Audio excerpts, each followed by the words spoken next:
Hi, I'm 8-Bit Mickey, and this is your 8-Bit News. And here are this week's headlines. Nintendo has just announced 4 more greatest hit titles from the Wii library. Super Mario Galaxy, Mario Strikers Charge, Super Paper Mario, and Punch-Out will be receiving a new budget price of $19.99 on August 28th. It's about time Nintendo started dropping the price of some of its old yet more popular titles like Mario Galaxy. Something about paying $60 for a game that came out in 2007 just isn't appealing. Staying with Nintendo, they announced the release date for their next and maybe last big name title for the Wii. The Legend of Zelda Skyward Sword will be hitting stores November 20th in North America and on the 18th in Europe, just in time for the holiday season.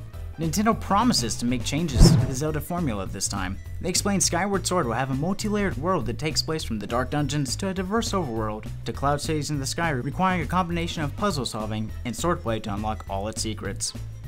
Also, mainstay villain Ganon won't be making an appearance in the game, as apparently the story predates Ocarina of Time. He'll instead be replaced by Wizard Lord Girahim, who looks like a combination of Ziggy Stardust and Marilyn Manson. If video games have taught us anything, it's that building a utopian society in the middle of the ocean may not be the best of ideas, and the outcome, well, might not turn out for the best. PayPal founder Peter Thiel apparently hasn't played a certain game which depicts that kind of scenario.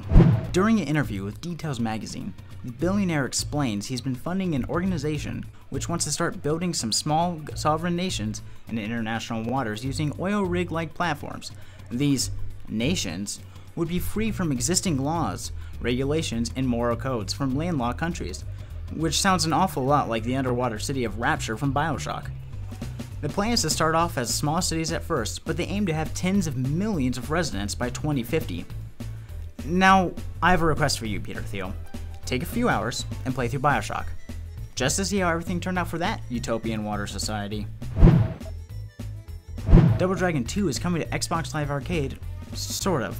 The arcade version, Double Dragon 2: The Revenge, is getting a 3D remake with a new subtitle, Wonder of the Dragons. Fans of the series may be sad to know the game looks less like the original arcade game and more like the Turtles in Time Reshelled, another arcade remake released in 2009, which received less than favorable reviews.